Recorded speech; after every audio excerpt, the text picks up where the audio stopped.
On February 7th, Donald Trump did something unprecedented. He cut all U.S. aid to South Africa and offered refugee status to white South African farmers. His reason? A land law that he claims enables the government of South Africa to seize ethnic minority Afrikaners' agricultural property without compensation.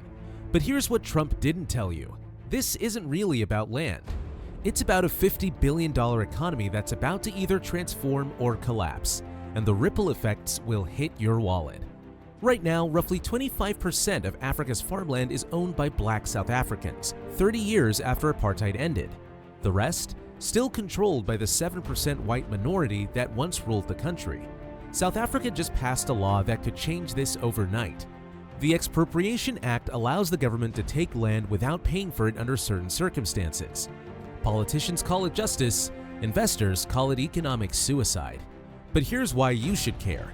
South Africa isn't just an economy, it's the industrial heart of Africa, a major food exporter and home of some of the world's largest mining operations. When this country sneezes, global markets catch a cold. By the end of this video, you'll understand why this land law could trigger the next emerging market crisis, and how to protect yourself from what's coming. To understand why this is so dangerous, you need to know about how South African farming actually works. It's not just about dirt, it's about debt. Here's the hidden truth. 30% of all farm sector credit is backed by land titles. Banks lend money to farmers using their land as collateral. Farmers use that money to buy equipment, hire workers, and grow food. It's a $15 billion credit system. But in 2018, when politicians started talking about taking land without compensation, something broke. Even before any actual seizures, just the uncertainty made banks nervous.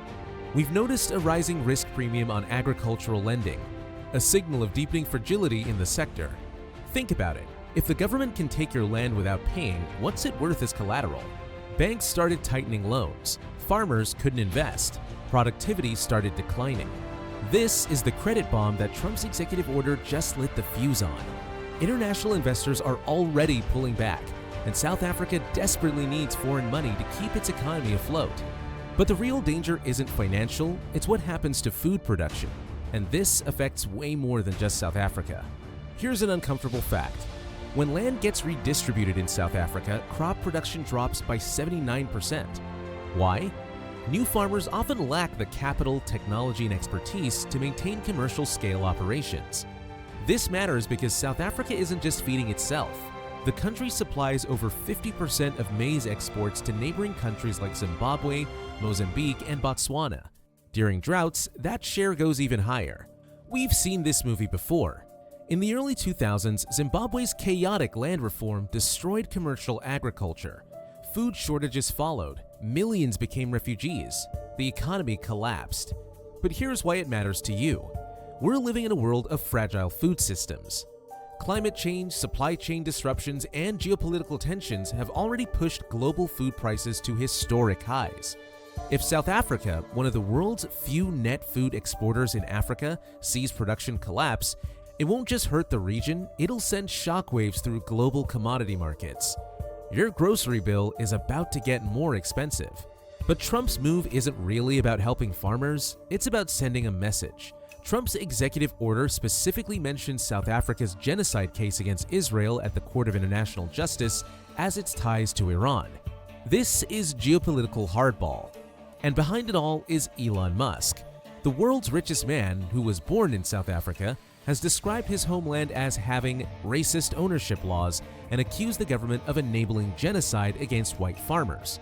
Here's the bigger picture. South Africa is a founding member of BRICS, the economic alliance challenging Western dominance. It's deepening ties with China and Russia. Trump sees the land law as an opportunity to punish a country that's drifting away from US influence. The aid cut might seem symbolic. Most US funding to South Africa goes toward HIV/AIDS programs, but it signals something bigger. America is willing to weaponize humanitarian aid to punish allies who step out of line. This isn't just about South Africa, it's a warning to every developing country. Align with us or face the consequences. So what happens next? Based on historical patterns and current tensions, there are 3 scenarios. Scenario 1, escalation. Political pressure forces the South African government to accelerate land seizures. Credit markets freeze. food production plummets. The rand collapses, regional food crisis follows within 18 months. Scenario 2, backtrack. International pressure and economic reality force South Africa to water down the law. Land reform slows to a crawl. Social tensions explode, political instability follows. Scenario 3, the middle path. South Africa focuses on releasing unused state land and supporting private purchases by black farmers, which is already happening. The land becomes a political symbol while real reform happens quietly. What to watch for?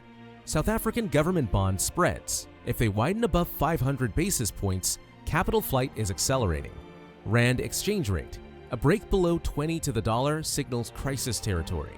Regional food prices. Spikes in maize and wheat could indicate supply disruptions. How this affects your money.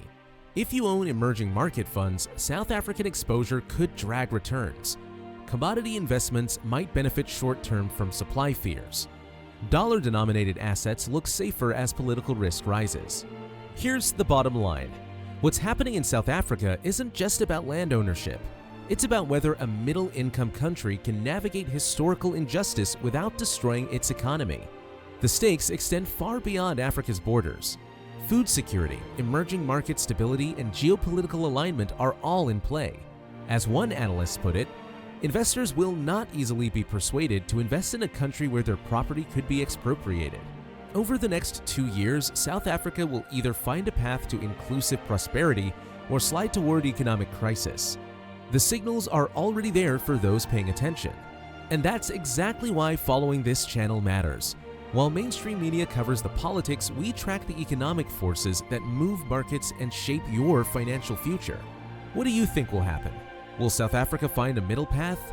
Or are we watching the next emerging market crisis unfold in real time? Let me know in the comments below. If you want to understand these global economic shifts before they hit the headlines, hit that subscribe button. Because when systems this complex start moving, those who see it coming first have the biggest advantage.